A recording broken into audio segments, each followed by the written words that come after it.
turn the time over to Joanne. I'm curious to know what she's going to do with these things on the wall and with her little beach ball. We're playing a form of Jeopardy. But first of all, let me just say that my experience growing up was extremely similar to West's. Went through all the junior Sunday school, the primary, the seminary in high school, BYU. So I had been indoctrinated ever since I was a child. I remember being 3 or 4 years old, sitting on my dad's lap in church, playing with his watch, and not really knowing what was going on, what was being said, but every Sunday we did this. So that indoctrination led me to be very gullible, and I got together with my now ex-husband, who was also from that same kind of a background. And so you put 2 gullible people together, then you take this Mormon foundation and doctrines, and you take them a little bit further, and that's what I experienced, and that's what I talk about in my book, and that's what I'm going to explain a little bit further today. So, Dan is going to turn around to get this started, and he's going to throw the ball out, and whoever catches it gets to pick one of these topics Just don't first. hit the mic. It's right behind Don't hit you. the mic? Okay. Yeah, that's the mic. All right. There you go. Yay! Okay, so what happens now? You gotta just pick a pick a story. topic that sounds interesting to you. That's right. I was going to Orgasms underfoot. That's the one. be. I was going to be. Very good. I'll be Venn. Okay, so you heard about this last night. Am I like to take this off the wall? Yes, yes, I need it. I'll hold it up front. I wasn't aware that feet could. Oh, I've been there.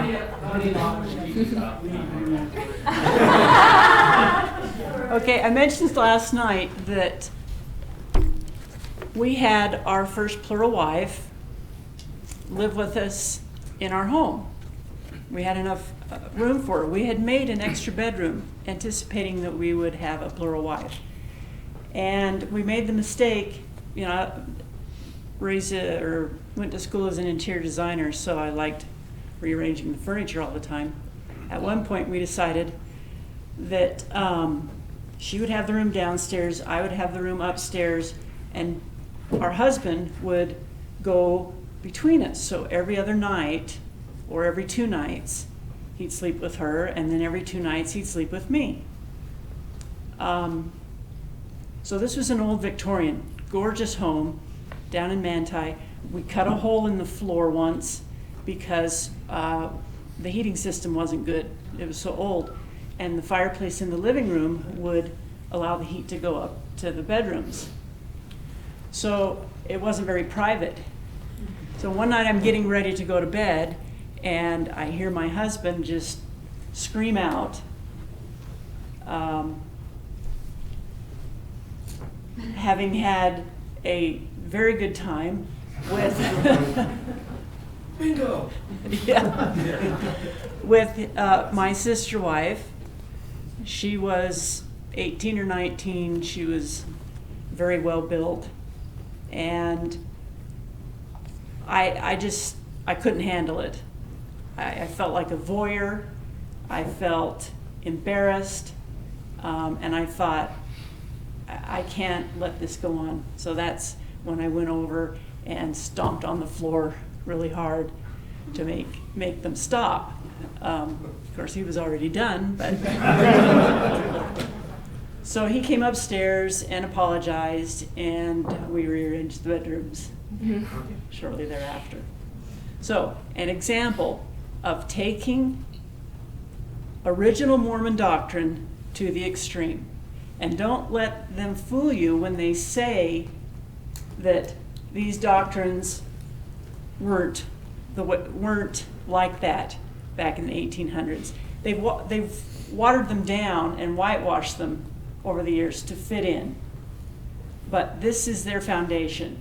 We went to Manti to copy the foundation of what Joseph Smith started. So if the Mormon Church hadn't wanted to be politically correct over the years, we'd still be doing this kind of stuff. So we weren't that crazy. We were just super Mormons. You know, they try to avoid that white term these days. It's pure. It's no longer white and delightsome. It's Yeah. pure and delightsome. Yeah. Okay, so toss the ball off and see who gets to the next topic.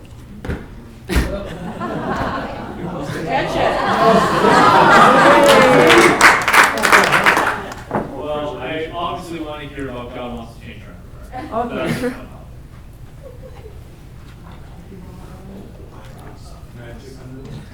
Okay. Okay. I'm sure you've heard and seen, if you've seen Bill Maher's movie, what Mormon underwear looks like. Well, that has been changed over the years. How old is the church now? 180 or so. 180? 184, I believe. Okay. It was organized April 6th, 1830. Yeah. All right. So around that time, Joseph received a revelation that they need to wear these special spiritual undergarments. And I'm sure you've all read that he stole a lot of his revelations from the Masonic rituals that were very popular in his time. A lot of the symbols are, exactly like that. Especially his garments. They were made like a one-piece, long arms, clear to the ankle, had a slit down the middle from front to back, kind of a flap in the back. He had 3 bows up the front to represent the Godhead, God the Father, Jesus Christ, Holy Ghost. They had little collars that represented the yoke of Christ, I think it was.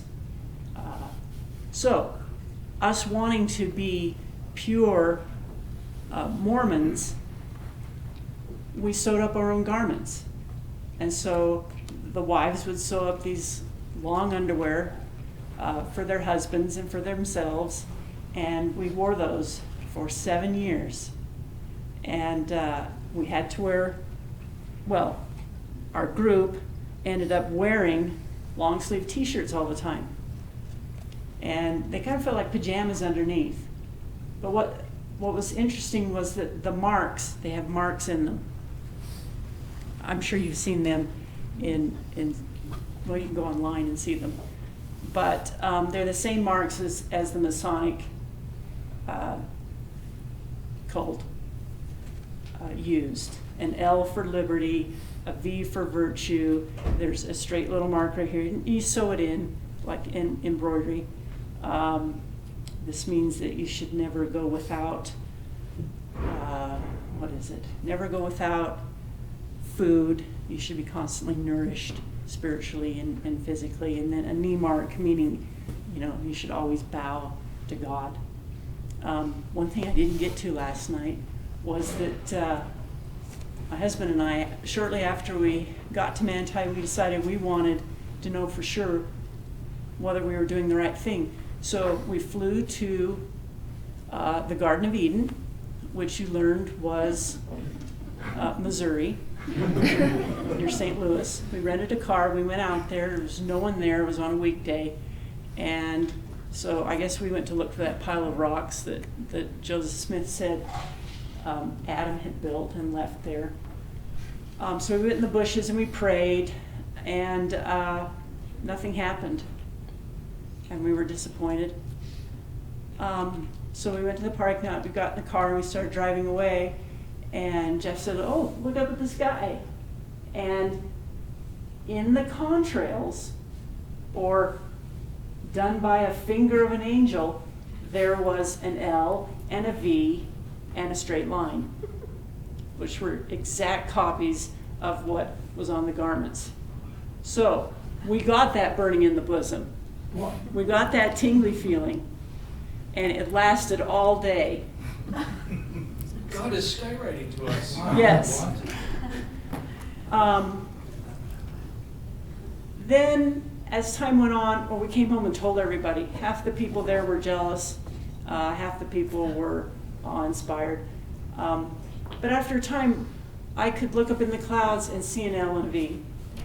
I could look at some rock formations on the mountain down in Manti and see an L and a V. So, it's just that human thing where you see faces in patterns. Pattern seeking. Yeah, yeah. So, the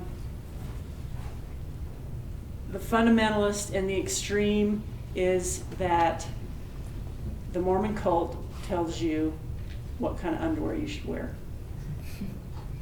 Okay? It's a big letdown on your wedding night for sure. Yeah. No joke. Yeah. I have a question about Mormons.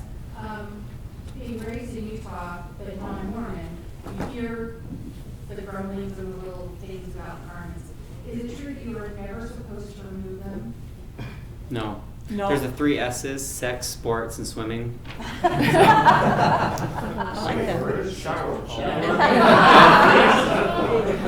huh? Yeah. We always 3 S's. Yeah. We had one woman on our group who's new and was, very gung-ho, and she asked Elaine, Jim and Elaine were the leaders of the group. Jim was the prophet. And his wife was kind of, the head woman that we all looked up to. And she asked her, what about my garments when I'm doing dishes? Is it okay to push them up so I don't get them wet in the sink with the dishes? People would think like that. Duh, yeah, Those are the all-consuming concerns that they. Yeah. They are supposed to be touching your skin though at all times. So if you're a female, you're supposed to make sure you put the bra on it over. Right. So, yeah. You don't think Mitt Romney wears these garments, Yes, do he you? does. Absolutely. He does? Yeah. Oh my yeah. But God. nowadays, they're short-sleeved, like T-shirts. Oh, okay. They have short, Yeah, I've kind of seen like those. long shorts. Okay. Yeah, just Skater pay attention short. walking around. You'll see people You can with see them. lines Yeah. here and in lines fact, here, and the something smile. About that as a non-Mormon, if you go to a job interview, many non-Mormons will wear T-shirts that mimic garments to be accepted by, Yeah, you have to do that in this culture. You definitely have to be careful who you're talking to and whether you let them know you're a Mormon or a non-Mormon. Yes. An interesting aside about the temple thing. My profession was an architect, and I was a senior principal in a firm here in town, which we did some temple design. I mean, the recent Rexburg temple. I mean, there are, I don't know how many of these, 120, 130, or 50 or something, of these around the world. These buildings cost between $500 and $1,000 per square foot. I mean, incredible amounts of money Yeah. goes into that stuff. And people go into the temples and recite stuff, Masonic stuff, as you Yeah. just said. A lot of it comes from the old Masonic order, and then was borrowed by Joseph Smith and then entwined with other stuff. What's this other made-up thing? That weird sort of process, and it put so much money into that. If they took all that money and gave it to the poor, it would make a huge dent. That's a huge amount of money that goes into the temple. Yeah, You see I totally it agree. Not be odd, but I mean, I heard only Mormons can go into the temple, is that true? Oh, yeah, you have to, Once it's consecrated. Once it's been dedicated, yeah. Yeah, it'll only improve Mormons. And it's, if you're even the least bit skeptical to openly to your bishop or state president, you have next to no chance of ever getting into a temple. Because it's a beautiful building in San Diego. Yeah, you're interviewed once a year. You're interviewed once a year to make sure you're temple worthy. So, yeah. okay, toss the ball, let's pick another topic. Heads up. All right, let's see, the traveling apostle curse show. Oh, good one. Good one. Okay, yeah. Okay, after proselytizing to the world, we had film crews come from England, Brazil, Sweden, Fox News from San Francisco, local groups. They did a documentary on us. Who else? Oh, well, that was afterward. But, so we had a lot of media, and we felt that that was our way to spread the word. So they spread the word, and we gathered maybe another dozen people or so. We had probably 20 families. Not a whole lot of people at one time, maybe 200 and counting all the children. So when they felt the men, we had the first presidency. We mimicked the Mormon church, so we had the first presidency and the 12 apostles. My husband was the head apostle, so he was in charge of the missionary effort. So they got this revelation that it was time that the preaching had been fulfilled, and it was time to go out and seal up the country for destruction. So that when Christ came, we had already done these ordinances on earth, so that the holy order, or the angels on the other side of the veil, you hear my terminology here? Would be able to destroy all these cities. So my husband was in charge, and he set up this trip. 3 of them got together and went to the 4 separate quadrants of the U.S. And my husband went to New England along with Jim's son and this older gentleman. And they'd find a state capitol in one state, and during the day or the evening, they wouldn't do it in the middle of the night, they'd go somewhere on the grounds of the state capitol, kind of hide behind some trees, change out of their street clothes, change into their white, holy temple clothes, which included white pants, white shirt, a robe over one side, a white cap, Green apron. a tie, and a green apron. Now, we were righteous enough that we eventually got our white aprons, for those of you who know what that means. And that's another interesting story too. So they did this all across the country. One of the guys even flew to Hawaii. One of the guys even flew to Alaska. And like I said last night, they hit all the Mormon temples along the way. So they were gone for about 3 or 4 weeks. And it was just so exciting for us at home to know that they were out there cursing the country, getting it ready for destruction. Yeah. Oh, my husband's group had Washington, D.C. So they went in front of the White House. This time they decided not to put on their white clothes because there were tourists everywhere. And he thought they were really clever. They leaned up against the fence like this because, of course, they had to have their arms up so they could pray in the proper way. So they leaned up against the fence with their arms up, and they kind of mumbled the set prayer of, setting up this evil place for destruction and all that kind of stuff. And and also the United Nations building. Yeah, they set that up for destruction as well. What year was this destruction supposed to? This mission was in 80. Well, let's see. So sometime in the 80s. So We left did, in did, 2000. No, it was in the 90s. Bill Clinton was in the White did the House. community close down when it didn't happen because obviously everybody saw that it was bogus? Our community? Yeah. Oh, no. And obviously I'm kidding, but how did they explain away it didn't happen? Well, it was going to happen. See, this was preparatory. Oh, but they didn't know when. Yeah. Oh, okay. Yeah. So it still could we, be almost. We as the elect in Manti had the responsibility to set all this up for God. Right, okay. So yeah, it was a travel show. They brought home movies and slides, and it was very, very exciting. Go ahead. You said there was a documentary that they made about you guys? Channel 4. Because I think I might have seen, I saw a documentary about the FLDS and Channel 4 in England is a big TV company, and they came over and did a lengthy documentary. They talked with us and stayed with us for several weeks, and then their next assignment was to go up to Washington and do a story about Sasquatch. This is a lot more believable. I think so. Okay.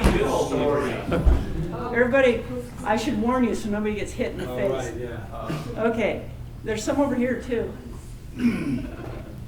Topics.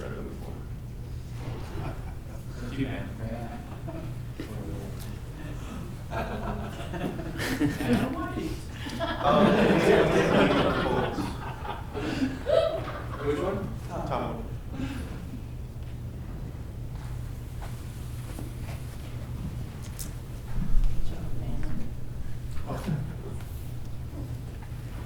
So just like Wes described, leaving Mormonism, well, first of all, I remember about halfway through thinking I can never go back to real society. Even if this were wrong, I knew too much about the wickedness of the world that I could never go back to real society. I could certainly never go back to the Mormon Church. So that caused us to stay and to believe. Because we thought everything outside was evil. We thought we'd be punished. Jim was very much a charismatic cult leader. If you looked it up in the dictionary, you'd see a picture of Jim Harmston. He was exactly all the stereotypes of a cult leader. We also thought that, since we put in so much of our lives, our children's lives, our time, our money, that we didn't want to have that go to waste. And then, last of all, if you left, it would mean that you had sinned against God, sinned against the Holy Ghost, and, well, that's another topic. But I'll wait till we get to it. So, it was really difficult. Those people were our friends for 7 years. We had a wonderfully big home. We had parties all the time, especially wedding receptions for every plural marriage that happened. Did you drink alcohol? Only for sacrament. We had real wine. Someone made some homemade wine. In those itty bitty cups, or Yeah. Oh, Yeah, it was nasty stuff. Not good at all. So it was hard, and anybody who had left was ridiculed so much that the rest of us there felt like, well, that's going to happen to us, and we don't want to be embarrassed, so we got to stay. Plus, we knew it was God's will, and Jim would come up with new and exciting things every 6 months to a year to keep us all involved and excited. So how'd you leave? Yeah. Is that another topic? Maybe the why we're still here after Jesus destroyed the world and all. You're the lead into that. I think that one was about leaving the cold. Yeah, leaving the cult. Why did you leave? Yep. So, okay, give me that one. This one? Yeah. Because that's what caused us to leave. Wow. So Jim decided that the world was going to end on March 26, 2000. Mm. And so we set up this, what do they call the big meeting? Kind of, not a holy of holies, but a big important meeting. Yeah. Anyway, we set up this big important meeting. All of us were going to dress in our white temple robes, and Christ was going to come. He was going to destroy all the wicked people in town. We planned this for months. We had teams of people doing certain things. One of the guys that lived out in the country a bit had a backhoe. He was going to be responsible for digging mass graves. And we were going to go up on Temple Hill in Manti and walk into the temple. We were going to take tables from the church houses, the Mormon meeting houses around town, set them up. I even called up JCPenney and ordered 12 or 21 green tablecloths so we'd have enough tables set out. And you wouldn't have to pay for them. Yeah, we spent money like there was no tomorrow. So, what's that? How did you make money? The women worked Doing, odd jobs around town. There was a sewing machine or a sewing factory in Manti. A few of them were secretaries. The men worked. There was a call center in town. My husband commuted up to Salt Lake and filled in for chiropractors up here. He was a chiropractor, or is. And Jim just gathered money. He didn't work because he was a full-time prophet. The sister have children too? No, she didn't, and that's another topic. So anyway, we're getting ready for this end meeting. Jesus is going to come. We call it the Feast of the Bridegroom. Christ is the groom, the church is the bride, and we went so far as to have a couple of women go up to Salt Lake, get a refrigerated truckload full of food for this feast that we were going to carry up to the temple and have a big party. So we had the meeting. It lasted a couple of days. We were all in our robes. We bore our testimony. We prayed in the Holy Order. We did everything we could, and nothing happened. Can you believe it? Yeah, we believe that. Nothing happened. So finally, we were all dejected. We were all exhausted. We went home, and Jim said, "Okay, if something happens, we'll call you during the night." So we kind of stayed up, and kind of like the Ten Commandments movie, I would sort of listen out the door to hear if I could hear any screams or, people dying. Anyway, so nothing happened. In the morning, Jim called us and said, I'm going to have just the closest inner circle come to the meeting house. We're going to talk about this. And we discussed it for a while. One of the men was a real Trekkie, Star Trek fan. And so he said to Jim, he said it earlier before the meeting, well, maybe the reason Christ didn't come was for some folding time. Maybe that's what happened. So Jim started thinking about it and started talking about it, and word got around. And so when everybody met together, he said what had happened was that Christ did come. Everybody was destroyed. The millennium began. We had our Feast of the Bridegroom. Everything happened, and then he folded back time. So that we were back a couple of days, and we'd forgotten all that. But it had happened. And now we could go on. So my husband didn't believe that. And so, so the next day, one of Jim's wives was over, and Jeff says, I'm not sure I buy this folding time thing. Well, she rushed over to Jim as soon as she left our house and told him. He obviously felt threatened. So in church, a few days later, over the pulpit, he just was ripping on Jeff.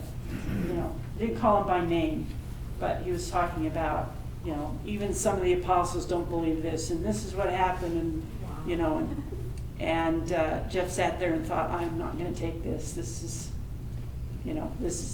the first time he had criticized Jeff in any way, and we'd been there 7 years. So Jeff started thinking, I started thinking that maybe Jim wasn't all that great, and that some of these things were getting a little too far-fetched. We went on a trip to Disneyland with our kids, which Jim didn't want us to do. We came back, and our mindset was different. And Jeff and I went for a walk one evening, And he said, I'm thinking the experiment's over. And my stomach just went up to my throat, and I'm like, what are you talking about?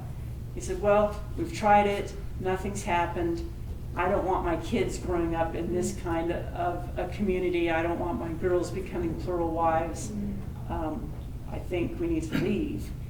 And I said, well, you can't throw the baby out with the bathwater.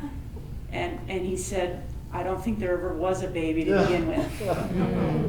And so within a week or two, we had told people that we were leaving. Jim was kind of shocked and upset. Everybody loved us and they were all upset. And Jim said, oh, I'm not going to badmouth Jeff. You know, he's been such a worthy apostle and supporter all this time. Well, the week later in church, he got up and said that we had sinned against the Holy Ghost. We were going to be sons of perdition. We were definitely going to hell, and we would be cursed with a black skin. Oh. And that's one of my other topics. African American woman? My life as an African American woman.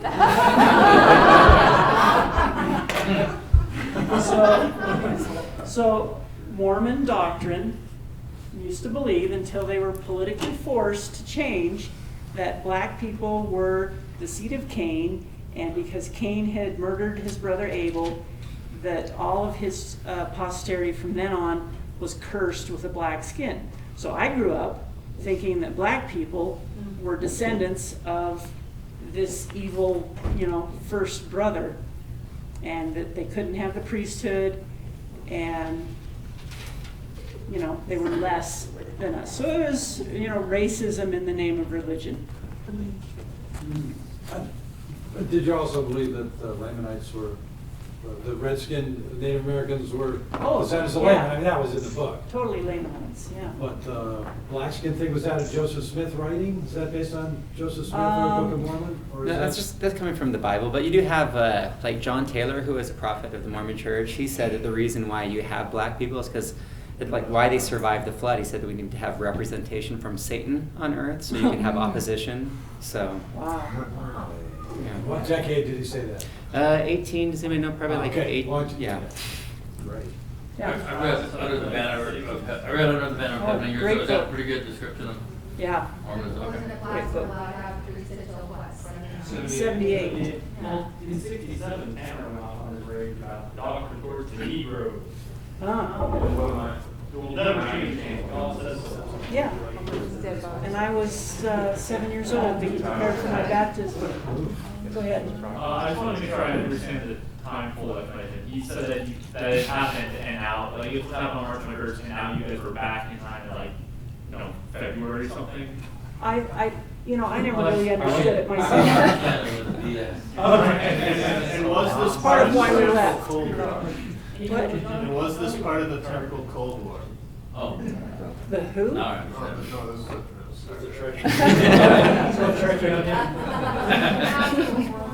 By the way, I'll save it for another topic. Any other questions? Okay, watch out. Here comes the ball. Polygamy for non-Atheists. Oh. Yeah. Okay, so when the certain family moved up from New Mexico, they brought 3 teenage daughters with them. One of them was 17, the other one I think was 15, and the other was 14. And the 17-year-old was tall. And so Jeff didn't have a plural wife, besides I think Jim and one other man who had taken on a second wife. None of the others had, and they were looking. So somebody said, well, she's tall, and Jeff is 6'6". So, she's perfect. And she had been brainwashed. Her dad was, and she'd been brainwashed in this whole Brigham Young, polygamy, Mormon fundamentalist lifestyle growing up. So she was for it, and she was okay with being a plural wife. we went down and visited them in New Mexico before they came up, so she and Jeff could get to know each other better, and so I, as the first wife, could approve the decision. If I didn't approve the decision, Jeff could leave me, and still in the Doctrine and Covenants, it says that if the first wife doesn't go along with a plural marriage, then she'll be damned. Should be destroyed. Destroyed, like Joseph Smith's wife, Emma. So she really didn't have a choice, even though they said she had a choice. She has to approve that, and if she doesn't, she'll be destroyed. Exactly. Yeah. So there's really no choice. Anyway, so this girl, we thought, great. She was kind of overweight for a teenager, and my husband was really into very pretty girls. He liked Barbie doll women. That's probably why our marriage didn't last, because I was not a Barbie doll. We got married because we were both Mormon. We were both older. He'd been married before. He was divorced, had a couple of boys, and like West, we were engaged in 10 days and married a couple months later. Because you can't have sex before you're married. So you gotta hurry and get married so you can have sex. All right. Absolutely. Well, wasn't it polygamy illegal? How did you get away with this? Well, our first marriage was legal. When he married his second wife, it was just a spiritual. It's just a sealing, so there's no. Yeah. It's done in private. So they're not really married. Okay. It's not No, recorded they with don't. the They don't county, get it's a not marriage legal license. It's a So spiritual. it's like the nanny, I got it. which she pretty much was because she was 17 and I was 30 something. So it's like the nanny is living in the house having an affair with my husband. But I knew about it, so I was okay with it. Well, wouldn't be statutory rape under age 18 or? She got permission, a written letter from her dad. Oh. Jim married a girl that was, It's changed now. Okay. he waited till her 16th birthday. On her 16th birthday, he married her. His mother had her mother had written a letter saying it was okay, and so he married this girl on her 16th birthday. If she had pressed charges, she might have gotten him in trouble, but she didn't. Is divorce acceptable? Is what? Divorce, is it acceptable in the religion? Yes, that's another topic, I believe. So, a man with only 2 wives was, not doing that well.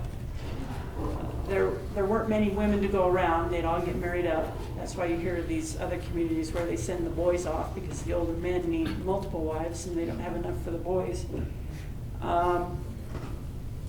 And if a woman comes, we had another woman who joined our family who was older than Jeff and I. She was not attractive at all. She had some physical problems which made her fairly unappealing sexually without going into any detail. Anyway, that marriage lasted a few months. And so divorce came up in the mind because she didn't want to stay with my husband. And so they got together and came up with this doctrine of rescue, where she could be taken by a man of equal or higher priesthood. So she picked a man in the group that was even younger, that was cute, and married him, and she lasted with him a couple of months. We've only got about 5 more minutes. Those are non-hobbies. This will probably be last question. Okay, let's forget the topics and we'll just go with your questions. This is a question for both of y'all. You were in a polygamous cult and you were in the regular church, and you both left, and it said it happened quickly. Did your belief in God go away at the same time? Yes, mine. Yours did. Absolutely. Did yours? Yeah, one of the topics was poisoning the well. So, the church had taught us as young children that the Mormon church was the only true church. And we'd say that in our little testimonies as kids. And so when we went to Manti and taught ourselves that the Mormon church was false and we had the truth, then, you know, we poisoned the well of Mormonism for ourselves. So that when we found out that Jim and his doctrines were false, then there was nothing to go to.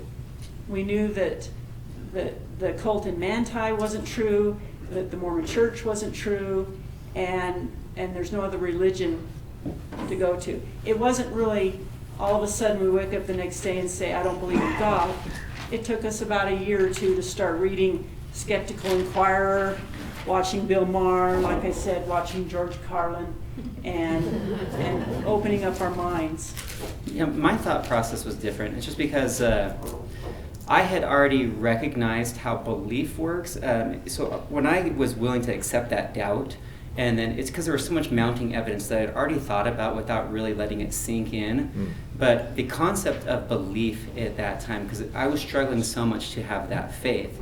And so just the concept of faith and recognizing why people believe, just due to these good feelings that I recognized were universal, the concept of belief, it went right with it, just because I recognized that you could not, there was nothing unique to anyone. Everybody was feeling the same stuff. And so, yeah, it just fell apart because of that.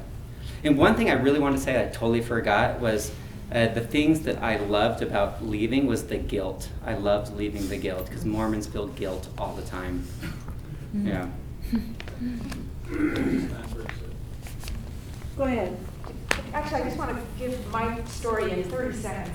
I also left the church. It took me till age 40. I happened to live in Massachusetts, which was a real blessing, because my Mormons were all over at the church, and when I stopped hanging out with them, there were all these people who believed exactly what I did.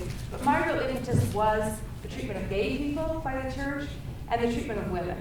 And of course, previously the treatment of black people, which I happened to live in North Carolina in 78, and I had a black friend who for the first time in my life, after leaving, going from Utah there. But anyway, that to me was like the thing that put me over the top, and everything else you all said was, you know, later it's like, yeah, this is stupid, how did I ever believe it?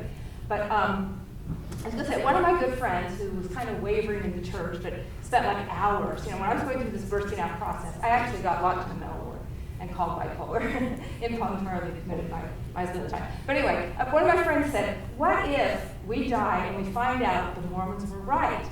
And my immediate response was, that can't be God or heaven, where gay people and women are treated the way the Mormon church treats them. There was just like no doubt in my mind. I knew that couldn't be true. Very good.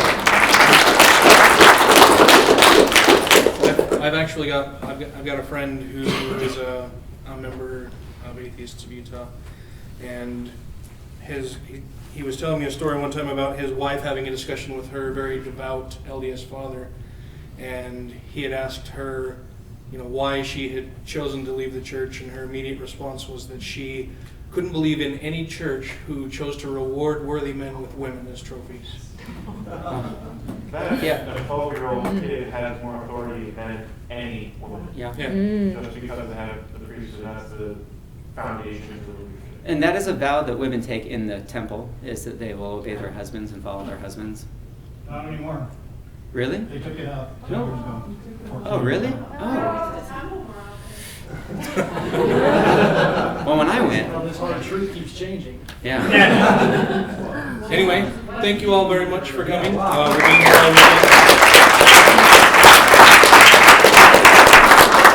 be here if you have any questions. Let us know. Joanne has her book for sale.